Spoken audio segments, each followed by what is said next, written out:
Good morning students. நான் உங்கள் Mohammed sir பேசுகிறேன், ஸ்டார் டியூஷன் சென்டர் வில்லிவாக்கம்லேருந்து. எப்படி இருக்கீங்க? அடுத்தடுத்த வீடியோவில் உங்களை சந்திக்கிறதுக்கு ரொம்ப சந்தோஷமாக இருக்குது. சரி, இது ஒரு பயனுள்ள தகவல் சொல்லாமேன்னு சொல்லி தான் உங்களுக்கு நாங்கள், ஏன்னா இப்போ எக்ஸாம் சீசன் பார்த்தீங்கன்னா 12th 11th எக்ஸாம் முடிஞ்சிச்சு. இப்போ 10th ஸ்டாண்டர்ட் ஸ்டூடெண்ட்ஸ் ரொம்ப பேர் வந்து இந்த தமிழில் ரொம்ப வீக்காக இருக்கும் சார், அதில் ஒரு நல்ல மார்க் எடுக்கணுன்றதுக்காக வீடியோ கேட்டிருந்தாங்க. சரி, அதை கருத்தில் கொண்டு தான் நான் இந்த வீடியோ போடுறேன். இது கொஞ்சம் வீடியோ லேட் ஆயிடுச்சு, பரவாயில்ல. இப்போ நான் போடுற வீடியோ நீங்கள் பார்த்தா கூட நாளைக்கு இந்த எக்ஸாமில் நான் சொன்ன இந்த ஃபார்முலா, நான் என்ன வீடியோவில் என்ன ஃபார்முலா சொல்கிறேனோ அதை கரெக்டாக அப்ளை பண்ணிங்கன்னா நாளைக்கு நல்ல ஸ்கோர் எடுக்கலாம், நல்ல டீசன்ட் ஸ்கோர் எடுக்கலாம், நல்ல மார்க் எடுக்கலாம். ஏன்னா பேரண்ட்ஸே ரொம்ப ஹாப்பி ஆகிடுவாங்க நல்ல ஸ்கோர் எடுக்கிறது. அது எப்படின்றது தான் நான் இப்போ உங்களுக்கு ஸ்டெப் பை ஸ்டெப்பாக விளக்க போகிறேன். இந்த வீடியோ நீங்கள் வந்து ஸ்டார்டிங்கில் இந்த எண்டு வரைக்கும் பார்த்தீங்கன்னா தான் புரியும். அதனால இது யூஸ்ஃபுல்லான வீடியோ, தயவுசெய்து பாருங்கள். சரி, இப்போ நாளைக்கு உங்களுக்கு தமிழ் எக்ஸாம் வரப்போகுது. நாளைக்கு 9:30 நீங்கள் அசம்பிள் ஆக போகிறீங்க உங்களோட எக்ஸாம் சென்டர்ஸில். 10 மணிக்கு உங்களுக்கு எக்ஸாம் ஷீட் கொடுப்பாங்க, 10:15 to 1:15. ஸோ இதில் வந்து தமிழ் எக்ஸாம் எப்படி நம்ம ப்ரிப்பேர் பண்ணுறது, எப்படி நம்ம ப்ரெசென்ட் பண்ணுறதுன்னு இந்த வீடியோவில் பார்க்கலாம். தமிழ் பொறுத்த வரைக்கும் பார்த்தீங்கன்னா உங்களுக்கு எல்லாமே தெரியும், நம்ம ஜூன்லேருந்து படிக்கிறோம். தமிழில் வந்து நமக்கு ஜென்ரலாக என்ன பண்ணுவோம், குருவினா, சிறுவினா, நெடுவினா இருக்கும். ஸோ நம்ம அது எல்லாமே படிச்சுட்டு இருக்கோம். அதில் 3 கேட்டகரி இருக்குது. நீங்கள் வந்து ஃபர்ஸ்ட் நல்லா படிக்கிற பையனா எல்லாமே படிச்சுக்கலாம், குருவினா, சிறுவினா, நெடுவினா எல்லாம் படிச்சுக்கலாம், அது டாப் கேட்டகரி. இல்லைன்னா குருவினா சிறுவினா படிச்சுட்டு நெடுவினா இம்பார்ட்டன்ட் படிச்சுக்கோங்க. 3வது கேட்டகரி குருவினா படிச்சுட்டு சிறுவினா நெடுவினா இம்பார்ட்டன்ட் படிங்க. கடைசியா இல்லை குருவினா ஒண்டி தான் சார் தெரியும்னா குருவினா படிங்க. அதுதான் மெயின். அது வந்து அதை பத்தி நான் பேச போறது இல்லை, அது ஒரு சப்ஜெக்ட். ஸோ ஏன்னா அது ரெகுலரா நீங்க படிக்கிறதால அந்த கொஸ்டின் ஆன்சர்ஸ் குருவினா சிறுவினா நடுவினான்றது நீங்க எது உங்களுக்கு முடியுமோ அது படிச்சுக்கோங்க. இப்போ நம்ம என்ன ஃபார்முலா இதுல என்ன சொல்ல போறோம்னா, இந்த ஃபார்முலா தான் நான் எழுதி வச்சிருக்கேன். இது ஒன்றும் ஸ்டெப் பை ஸ்டெப்பா நான் சொல்றேன். இதை நீங்க ஃபாலோ பண்ணீங்கனாலே உங்களுக்கு எவ்வளவு மார்க் வரும் எல்லான்றது இதுலயே போட்டேன். இதுல ஃபர்ஸ்ட் ஸ்டெப் என்ன பண்ணும் அப்படின்னா, ஒன் வேர்ட்ஸ். உங்களுக்கு ஒன் வேர்ட்ஸ் பத்தி 1 மார்க்ஸ். ஒன் வேர்ட்ஸ் வந்து மொத்தம் 15 கேட்பாங்க. இந்த 15 நீங்க வந்து ஃபுல்லா தரோ பண்ணிடணும். மொத்தம் உங்களுக்கு எவ்வளவு ஏழு இருக்கு, 8 ஏழு இருக்கா, 8 ஏழுல இருக்கிற எல்லா ஒன் வேர்ட்ஸும் படிச்சிடாதீங்க. ஒன்னு கூட ஆடாம ஃபுல்லா படிங்க. ஃபர்ஸ்ட் ஏழு, செகண்ட் ஏழு எல்லாமே படிங்க. சிலது புக்கின்ல கூட வரும். இப்போ புக்கின்லாம் கான்சென்ட்ரேட் பண்ண வேணாம், புக் பேக்ல என்ன இருக்கோ அது படிச்சாலே போதும். நீங்க ஃபுல்லா 15 மார்க்ல உங்களுக்கு 13 மார்க்கோ 14 மார்க்கோ, ஏன் சில நேரத்துல ஃபுல் புக் பேக்கே கேட்டுடலாம். அப்போ ஃபுல்லா 15 மார்க்ஸ் எடுத்துடலாம். இது ஃபர்ஸ்ட் பாயிண்ட். செகண்ட் பாயிண்ட், பகுபத இலக்கணம். பகுபத இலக்கணம் 2 மார்க். என்ன சார் 2 மார்க் தான்? ஆனா 2 மார்க்கோட பெரிய முக்கியமான விஷயம் என்ன, ஒரு 2 மார்க்ல எவ்வளவு விஷயங்கள் நமக்கு நல்லது நடக்கும். இந்த பகுபத இலக்கணம் பாத்தீங்கன்னா 10 15 இருக்கு, அது ஃபுல்லா படிச்சிருங்க. அந்த பகுதி பலம் ஃபுல்லா படிச்சிட்டீங்கன்னா 2 மார்க். ஸோ இது ஒரு ஈஸியா நீங்க ஸ்கோர் பண்ணலாம். இந்த பகுபத இலக்கணம் 2 மார்க் ஸ்கோர் பண்ணலாம். 3வது பாத்தீங்கன்னா கலைச்சொற்கள். கலைச்சொற்கள் உங்களுக்கு தெரியும், இங்கிலீஷ்ல கொடுத்துட்டு தமிழ்ல டிரான்ஸ்லேட் பண்ண சொல்லுவாங்க. எவ்வளவு, அதுவும் எல்லா ஏழுலையும் இருக்கும். எல்லா 8 ஏழுலையும் கலைச்சொற்கள் ஒரு ஏழுக்கு கடைசியில கொடுத்துருக்காங்க. அந்த எல்லா கலைச்சொற்களும் தயவு செய்து படிங்க. அது ஒரு 2 மார்க் வரும். ஓகேவா? அதுக்கப்புறம் 4வது பாத்தீங்கன்னா இரு சொற்கள்.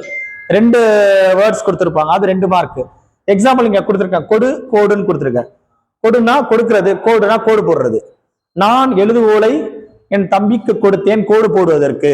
எக்ஸாம்பிள், கொடு இருக்கு கோடு இருக்கு. நான் என்னுடைய எழுதுகோலை என் தம்பிக்கு கொடுத்தேன் கோடு போடுவதற்கு, அது மாதிரி எழுதணும். அதே மாதிரி இப்போ வந்து இயற்கை செயற்கைன்னு இருக்கும். நாம் இயற்கையை செயற்கையால் வெல்ல முடியாது. இது மாதிரி எக்ஸாம்பிள்ஸ் இது மாதிரி 2 மார்க் கொடுப்பாங்க. இது மாதிரி நீங்க ஃப்ரேம் பண்ணி எழுதணும். கொடு கொடு, இயற்கை செயற்கை, இது மாதிரி புதுசா வரும். இது ரொம்ப ஈஸி தான். இந்த 2 வேர்டும் வந்து அந்த லைன்ல வரணும். உங்களால ஃப்ரேம் பண்ண முடியலையா, ஒண்ணுமே பண்ணாதீங்க. உங்களுக்கு என்ன தெரியுமோ எழுதி கொடு கோடுன்ற வார்த்தை கொண்டு வந்துருங்க. அந்த வார்த்தையில அந்த லைன்ல வந்து கொடு கோடு இருந்தா போதும், 1 மார்க்காவது கிடைச்சிடும். உங்களால லைன் ஃப்ரேம் பண்ண முடியல, ஸ்பெல்லிங் மிஸ்டேக் அப்படி வருதுன்னா கூட இந்த 2 வார்த்தையை அந்த ஒரு லைன் சென்டென்ஸ்ல கொண்டு வந்தீங்கன்னா 1 மார்க்காவது கிடைக்கும். அது 2 மார்க். அப்புறம் 5வது பாயிண்ட் பாத்தீங்கன்னா பேசேஜ். உங்களுக்கு ஒரு சின்ன ஒரு பேரா மாதிரி கொடுத்துருவான். ஒரு பேரா மாதிரி கொடுத்துட்டு கீழே கொஸ்டின் ஆன்சர்ஸ் கொடுத்துருப்பாங்க, 4-5 கொஸ்டின் ஆன்சர்ஸ். இந்த 4-5 கொஸ்டின் ஆன்சருடைய ஆன்சர் பாத்தீங்கன்னா அந்த பேரால இருக்கும், அந்த சம்மரியில இருக்கும்.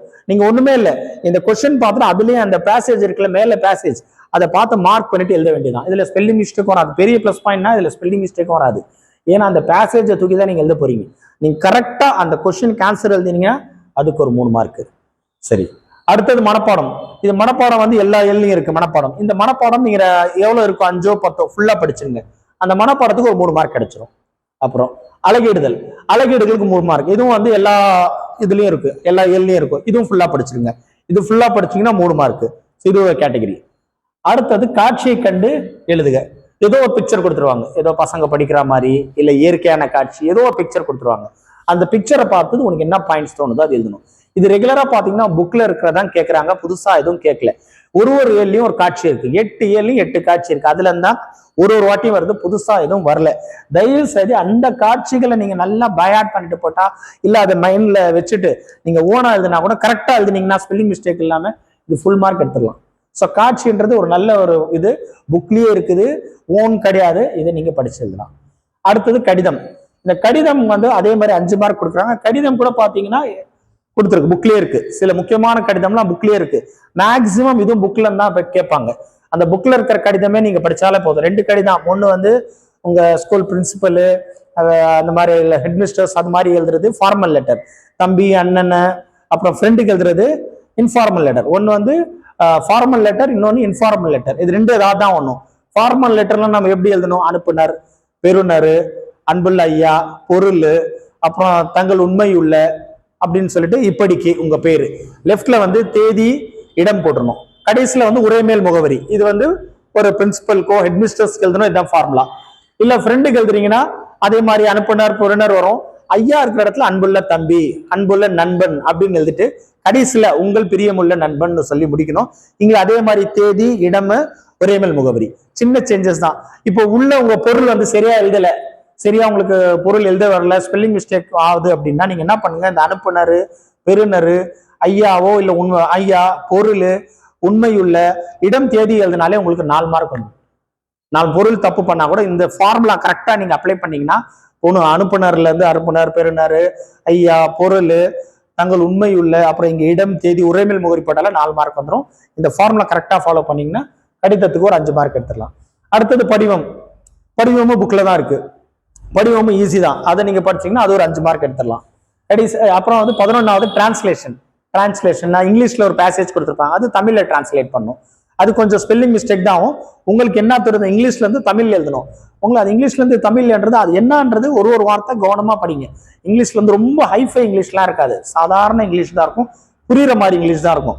அந்த புரியுற மாதிரி இங்கிலீஷ்க்கு நம்ம தமிழ்ல நம்ம மைண்ட்ல டிரான்ஸ்லேட் பண்ணிட்டு அதை அப்படியே எழுதுங்க.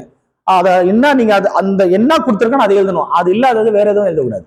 அந்த இங்கிலீஷ்ல என்ன கொடுத்துருக்கானோ அது கரெக்டா தமிழ்ல எழுதிட்டீங்கனாலே மார்க் வந்துடும், அது ஈஸியா மார்க் எடுத்துடலாம். அடுத்தது 12வது பாத்தீங்கன்னா கட்டுரை.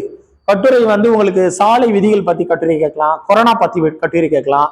இதுல வந்து கட்டுரையில என்ன பண்ணுவாங்கன்னா சப்ஹெட்டிங் கொடுத்துருப்பாங்க, சம்மரி மாதிரி, அது என்ன முன்னுரை, அப்புறம் சாலை விதிகள் எப்படி கடைபிடிக்கிறது, சாலை விதிகளோட விதிமுறைகள், விழிப்புணர்வு, முடிவுரைன்னு சொல்லியிருப்பான். நீங்க ஒண்ணுமே பண்ண வேணாம், அந்த சப்மிட்டிங்லாம் லைனா எழுதிட்டு ஒரு அண்டர்லைன் பண்ணிடுங்க. அண்டர்லைன் பண்ணிட்டு முன்னுரை சாலை விதிகள் பத்தி, சாலை விதிகளை பத்தி கட்டுரையில் நாம் காண்போம் அப்படின்னு முன்னுரை போட்டுட்டு விதிகள் என்ன, விழிப்புணர்வு என்ன, அப்புறம் வந்து ஓட்டுநர் ஊர்தி, அதை பைக் ஓட்டுறவங்க கார் ஓட்டுறவங்க எப்படி ஃபாலோ பண்றது ரூல்ஸ், அப்புறம் கடைசியில முடிவுரை உன்னுடைய இதுல நீ என்ன, உன்னுடைய கடமை என்ன சாலை விதிகள்ல. இது ஜென்ரலா ஒரு 2 லைன் இருந்து ஒரு 1.5 பேஜ் 2 பேஜுக்கு நீட்டா கட்டுரை எழுதி, கட்டுரை வந்து அதுலயே சப்ஹெட்டிங் கொடுத்துருப்பான். அந்த சப்ஹெட்டிங்ல 2 லைன் எழுதினாலே போதும், 6 மார்க்ல 7 மார்க் கன்ஃபார்மா வந்துடும். கடைசியில குருவினா, நான் இதுல வந்து சிறுவினா நெடுவினா சேர்க்கல, குருவினா ஒண்டி நீங்க படிச்சாலே போதும், ஒரு 6 மார்க் எடுத்துக்கலாம். ஸோ இப்போ நீங்க பாத்தீங்கன்னா சீரியல் நம்பர் 1ல இருந்து சீரியல் நம்பர் 1 to 13 வரைக்கும் பாத்தீங்கன்னா டோட்டல் 65 மார்க் வருது. டோட்டல் மார்க்ஸ் வந்து 65 மார்க்ஸ். ஓகேங்களா, இந்த 65 மார்க்ஸ் நீங்க கேரண்டியா எடுக்கலாம். இதுல வந்து சிறுவினா இல்ல நெடுவினா இல்ல, அதான் பியூட்டி. இதுல என்ன பியூட்டி பாத்தீங்கன்னா, இந்த 13 சப்ஹெட்டிங்ஸ் நீங்க படிச்சீங்கன்னா, சீரியல் நம்பர் படிச்சீங்கன்னா 65 மார்க் எடுக்கலாம். இதுல சிறுவினா இல்ல நெடுவினா இல்ல, நல்லா புரிஞ்சுக்குங்க. ஏன்னா இது இல்லைனாலும் ரொம்ப பேர் ஹாப்பி ஆயிடுவாங்க. ஏன்னா சிறுவினா நடுவினா படிக்கிறதா ரொம்ப கஷ்டமா இருக்கு. ஏன்னா எல்லாம் சொல்றாங்க பெருசா இருக்கு சார் சிறுவினா, பெருசா இருக்கு சார் நடுவினான்றாங்க. அப்போ இதை அதான் இந்த ஃபார்முலா இன்னும் அப்ளை பண்ணிட்டீங்கன்னா 65 மார்க். இன்னும் அதுலயும் நான் உங்களுக்கு ஒரு கன்செஷன் சொல்லியிருக்கேன், மைனஸ் ஸ்பெல்லிங் மிஸ்டேக்ஸ். ஏன்னா நம்மளுடைய தமிழ் பாத்தீங்கன்னா ஸ்பெல்லிங் மிஸ்டேக் இல்லாம வந்து 65 எடுத்துடலாம். ஸ்பெல்லிங் மிஸ்டேக் நம்ம ஒரு 15 மார்க் மைனஸ் பண்ணலாம். 5 மார்க்ல 10 மார்க்ல டோட்டலா 15 மார்க் மைனஸ் பண்ணா கூட total easy to score 50 marks. 50 mark ஈஸியா ஸ்கோர் பண்ணலாம். இதை ஒண்ணி நீங்க படிச்சுட்டு போனாலே 50 மார்க்ன்றது உங்க பாக்கெட்ல இருக்கு. இது ரொம்ப ரொம்ப ரொம்ப ரொம்ப முக்கியமான ஃபார்முலா. இந்த ஃபார்முலா வேணா கூட நான் 2 நிமிஷம் இருக்கிறேன், நீங்க வீடியோல வேணா கூட போட்டோ ஷூட் எடுத்துங்க, ஒரு போட்டோ ஸ்னாப் எடுத்துக்கங்க. இதை ஒண்டி கான்சென்ட்ரேட் பண்ணுங்க. ஏன்னா இப்ப நாளைக்கு எக்ஸாம், இந்த நேரத்துல நான் சிறுவினா படிக்கிறேன் நெடுவினா படிக்கிறேன்னு படிச்சு இருக்கிறதெல்லாம் மறந்து போய் அங்கே போய் 40 மார்க் எடுக்கிறது. இந்த ஃபார்முலா மெஹாட் பண்ணி கரெக்டாக நீங்கள் ஃபாலோ பண்ணீங்கன்னா சிறுவினாவோட வேணாம், நெடுவினா வேணாம், 50 மார்க் கேரண்டி. ஸ்பெல்லிங் மிஸ்டேக்லன்னா 65 கேரண்டி. சில இன்னும் நல்லா படிக்கிற பசங்க எனக்கு வந்து நெடுவினா சிறுவினா தெரியும்னா 80 மார்க்ஸ் ஈஸியாக எடுக்கலாம். 80 to 90 மார்க்ஸ் 100% எடுக்கலாம். சிறுவினா நெடுவினா தெரிஞ்சா. தெரியாதவன் 65 50லேருந்து 65 எடுக்கலாம். ஸோ இந்த ஃபார்முலா கரெக்டாக ஃபாலோ பண்ணுங்க, கரெக்டாக எழுதுங்க. இந்த வீடியோ முடிகிறதுக்கு முன்னாடி 2 நிமிஷம் சொல்லிட்டு முடிச்சிடுறேன். ஆல்ரெடி என்னுடைய 2 வீடியோவில் உங்களுக்கு சொன்னதுதான். எக்ஸாம் வந்து 10 மணிக்குன்னா நீங்கள் வந்து ஒரு 9:30 மணிக்கு எக்ஸாம் ஹாலில் போயிடுங்க. 10 மணிக்கு பேப்பர் கொடுப்பாங்க. 10 மணிக்கு பேப்பர் கொடுத்தாங்கன்னா நீங்கள் லாங் ஸ்கேல் யூஸ் பண்ணி எல்லா லைன்ஸ் போட்டுருங்க. 10:15க்கு ஸ்டார்ட் பண்ணுறதுக்கு முன்னாடி கொஸ்டின் பேப்பருக்கு முன்னாடி ஒரு 2 நிமிஷம் மெடிடேட் பண்ணிவிட்டு கொஸ்டின் பேப்பர் ஓப்பன் பண்ணி எல்லா லைன்ஸும் போட்ட பிறகு எது நல்லா தெரியுமோ, இதெல்லாம் நல்லா தெரிஞ்சது தான். நான் பொண்ணு 13 பாயிண்ட்டும் முதல்ல எழுதிருங்க. டக்குன்னு எல்லாம் எழுதி முடிச்சிட்ட பிறகு இப்போ ஒரு 60-70 மார்க் எழுதிட்டீங்க, பேலன்ஸ் தெரியல 20 மார்க்னா வேற என்ன தெரியுமோ உங்களுக்கு, சிறுவினா நடுவினா தெரியலன்னா கூட குருவினா படிச்சது வேற வச்சு பேலன்ஸ் சிறுவினா நடுவினா ஃபுல்லா பூர்த்தி பண்ணிடுங்க. 100 மார்க்ஸ் ஃபுல்லா எழுதிருங்க. 1 மணிக்கு எக்ஸாம் கம்ப்ளீட் பண்ணிடுங்க. ஏன்னா 1:15 உங்களுக்கு லாஸ்ட் டைம் 1 மணிக்கு முடிச்சுட்டு அந்த 15 நிமிஷம் லைனிங் போடுறது வேற ஏதாவது மிஸ் ஆச்சு அதெல்லாம் பார்த்துட்டு 1:15 முடிச்சுட்டு கொஸ்டின் பேப்பர் எல்லாம் முடிச்சுட்டு கொஸ்டின் பேப்பர்ல இருக்கிற எல்லாம் ஆன்சர் ஷீட்ல எழுதிட்டு போய் உங்க மேமோ சார்கிட்ட கொடுத்துட்டு வெளியே வந்துருங்க. வெளியே வந்து திருப்பி ஒரு முக்கியமான விஷயம் சொல்றேன், கொஸ்டின் பேப்பர் யார்ட்டையும் டிஸ்கஸ் பண்ணாதீங்க, தயவு செய்து டிஸ்கஸ் பண்ணாதீங்க. டிஸ்கஸ் பண்ணா வீட்டுக்கு போயிடுங்க. இதுதான் ஃபார்முலா. வேற ஏதாவது டவுட்ஸ் இருந்தா மறக்காம கமெண்ட் செக்ஷன்ல எனக்கு போடுங்க. இந்த மாதிரி தமிழ் மாதிரி மற்ற சப்ஜெக்ட்ஸ்க்கும் ஃபார்முலா வந்து ஒரு எக்ஸாமுக்கு 2 நாள் முன்னாடி உங்களுக்கு ஃபார்முலா கொடுக்குறேன்.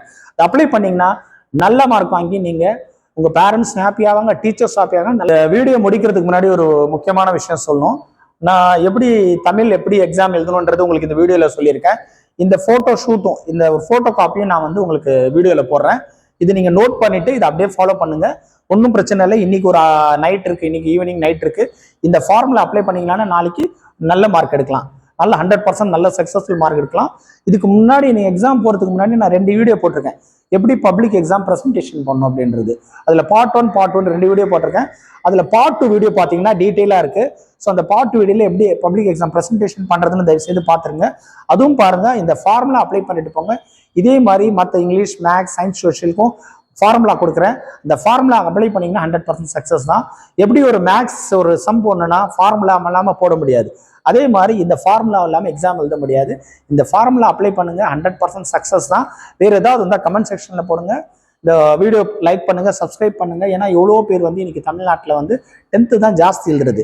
ஸோ இது எல்லாருக்கும் ரீச் ஆகணும். அதனால நீங்க வந்து எவ்வளோ சப்ஸ்கிரைப் பண்ணீங்களோ எவ்வளோ லைக்ஸ் பண்றீங்களோ அப்போதான் இந்த வீடியோ வந்து எல்லாருக்கும் போய் சேரும், நல்ல மார்க் எடுப்பாங்க, அவங்க பேரண்ட்ஸும் ஹாப்பியாவாங்க, டீச்சர்ஸும் ஹாப்பியா இருப்பாங்க. All the best for your exam.